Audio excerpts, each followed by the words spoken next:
నూతన ఆరంభ కాలంలోనికి ప్రవేశిద్దాం. ప్రియ దేవుని సంగమా, ప్రియ దేవుని నామానికి మహిమ కలుగును గాక. చూడండి, ఈరోజు మనం 8వ నెలలోనికి అడుగు పెడుతున్నాం. అవునా? ఇది కేవలం క్యాలెండర్లో పేజీ మారడం మాత్రమే కాదండి.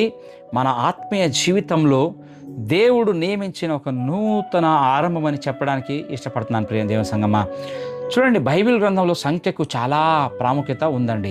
7వ సంఖ్య పరిపూర్ణతకు సూచన కదండి. దేవుడు 6 రోజులు సమస్తాన్ని సృష్టించి 7వ రోజున విశ్రమించాడనే సంగతి మనందరికీ కూడా తెలిసిందే. కానీ చూడండి, 8వ సంఖ్య నూతన ఆరంభానికి, పునరుత్థాన శక్తికి మరియు నూతన జీవానికి ఇది సూచనగా ఉందండి. నోవాహు కాలంలో జలప్రళయం వచ్చినప్పుడు ఓడ 7వ నెలలో ఎక్కడుంది? ఆదికాండం 8వ అధ్యాయం 4వ వచనం ప్రకారం చూసుకున్నట్లయితే అరారోత్ కొండ పైన నిలబడినట్లుగా మనం చూస్తున్నాం. కానీ నీళ్లు ఇంకిపోయి నోవాహు కుటుంబం బయటకు వచ్చి పాత ప్రపంచంను విడిచిపెట్టేసి నూతన లోకంలోనికి అడుగుపెట్టింది ఇదే 8వ నెలలోనే, అదే 8 మందితోనే. ఈ వాక్యం కూడా చెప్తా ఉంది, అదే ఆదికాండం 8వ అధ్యాయంలోనే. ప్రియ దేవుని బిడ్డలారా, గమనించుకున్నట్లయితే పాత నిబంధనలు అలాగే సున్నతి ప్రక్రియ కూడా ఎక్కడ జరిగేది? 8వ రోజున జరిగేదండి. అనగా పాత జీవితం ముగిసి దేవుని నిబంధనలోనికి నూతనంగా ప్రవేశించడం అనే సత్యాన్ని మనం ఇక్కడ గ్రహించుకోవాలి. చూడండి, గడిచిన 7 నెలలు మనం గమనించుకున్నట్లయితే మనకి శోధనలు, వేదనలు లేక నిరీక్షణ లేని పరిస్థితులు తెచ్చి ఉండవచ్చు. కానీ దేవుడు ఈరోజు నీతో నాతో చెప్తున్న మాట ఏంటంటే, నీ నిరీక్షణ కాలం పూర్తయింది బిడ్డ. నూతన ఆరంభంలోనికి అడుగు పెడుతున్నాం అనే వాగ్దానాన్ని ఈరోజు దేవుడు మనకందరికీ కూడా ఆయన ఇస్తున్నాడండి. ఆమేన్. మనం గమనించుకున్నట్లయితే మొట్టమొదటి విషయం, గతించిన వాటిని మర్చిపోవడం. ఫర్గెట్ ద పాస్ట్ అంటాం కదండి. యేషయా, మనం ఈరోజు ధ్యానిస్తున్న యేషయా 43వ అధ్యాయం 8వ వచనం చూసినట్లయితే దేవుడు ఒక వాగ్దానాన్ని ఇవ్వడానికి ముందు ఆయన ఒక ఆజ్ఞను కూడా ఇస్తా ఉన్నాడండి. ఏంటది ఆజ్ఞ అంటే, పూర్వకాలపు సంగతులను, అంటే లేకపోతే పాత సంగతులను తలంచుకుడి, గతించిన వాటిని ఆలోచించకుడి అని దేవుడి వాక్యం సెలవిస్తూ ఉందండి.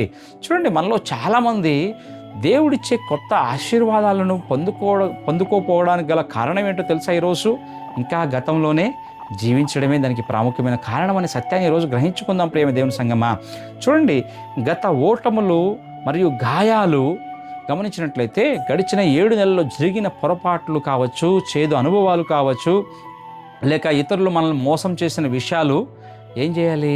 మనం వాటిని ఇంకా మోసుకెళ్దామా? వద్దండి, వాటిని ఇక్కడే విడిచిపెట్టేద్దాం.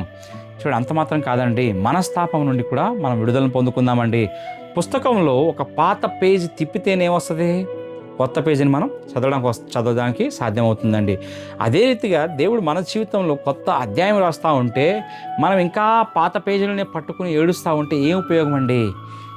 అయితే ఒక పని చేద్దామా? క్షమాపణ కలిగిన హృదయంతో మనం క్షమించేసి హృదయాన్ని మనం తేలిక చేసుకుందాం. అంటే గతించిన వాటన్నిటిని కూడా మర్చిపోదాం. ప్రేమేందేం బిడ్డారా. రెండవదిగా మనం చూసుకున్నట్లయితే దేవుడు చేసే నూతన కార్యాలను మనం గ్రహించుకుంటాం. పర్సీవ్ ద న్యూ థింగ్స్ అంటే చూడండి, యేషయా 43 అదే 19వ వచనం మనం చూసుకున్నట్లయితే దేవుడు ఇలా అంటున్నాడండి, ఆలకించుడి, నేను ఒక నూతన క్రియ చేయుచున్నాను, ఇప్పుడే అది మలుచున్నది, దాన్ని మీరు గ్రహింపరా అని ఒక ప్రశ్న వేస్తా ఉన్నాడండి. దేవుడు ఇప్పుడే అది మలుచున్నది అంటున్నాడంటే అప్పటికే పరలోకంలో నీ కొరకు నా కొరకు ఏం చేశాడు? ఆయన దారుల్ని సరళం చేసాడని అర్థం. దానిని సరళం చేయడం ఆయన అక్కడ ప్రారంభించాడని అర్థం అండి.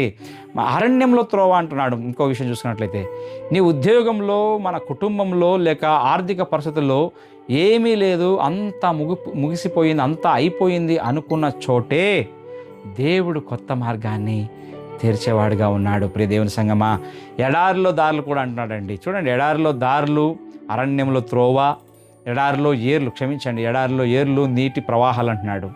ఇవన్నీ మనకి సాధ్యమయ్యే విషయాలు. అంటే ఇక్కడ ఏం గమనించాలి? ఒక సత్యం ఏంటంటే, అసాధ్యమైన విషయాల్ని కూడా సుసాధ్యంగా చేస్తాననే ఒక మాటను ఇక్కడ మనము దేవుడు చేస్తాడనే సత్యాన్ని గ్రహించుకోవాలి. చూడండి, ఆయన అంటున్నాడు, అంటే ఎడారిలో ఏర్లు అంటే మన ఆత్మీయ జీవితంలో, ఆత్మీయంగా ఒకవేళ జీవితం మనం ఎడారిలా మారిపోయిందేమో, ఈరోజు ఆత్మీయ జీవితం ఉద్యమంలో పడిపోయామేమో, ఎండిపోయిన అనుభవంలో ఈరోజు నేను ఉన్నామేమో.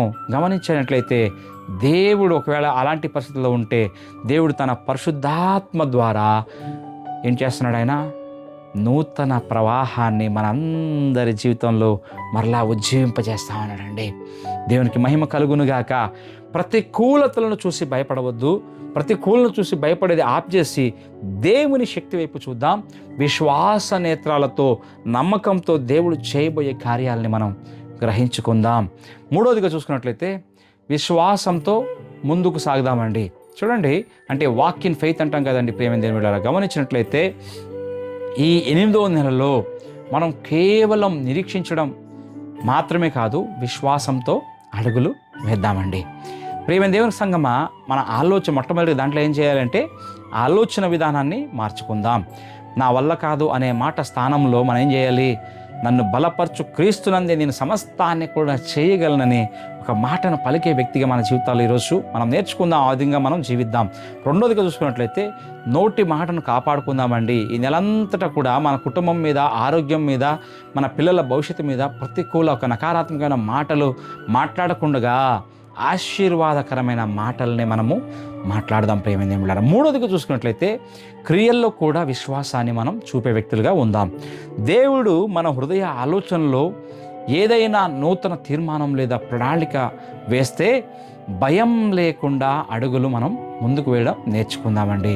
చూడండి, ఈరోజు నిజంగా ఈ మూడో విషయం మనం చూసుకున్నట్లుగా విశ్వాసంతో ముందుకు మనం సాగుదామండి. ఆలోచన విధానాన్ని మార్చుకుందాం, నోటి మాటలను కాపాడుకుందాం, క్రియల్లో కూడా మనం విశ్వాసాన్ని చూపుదాం.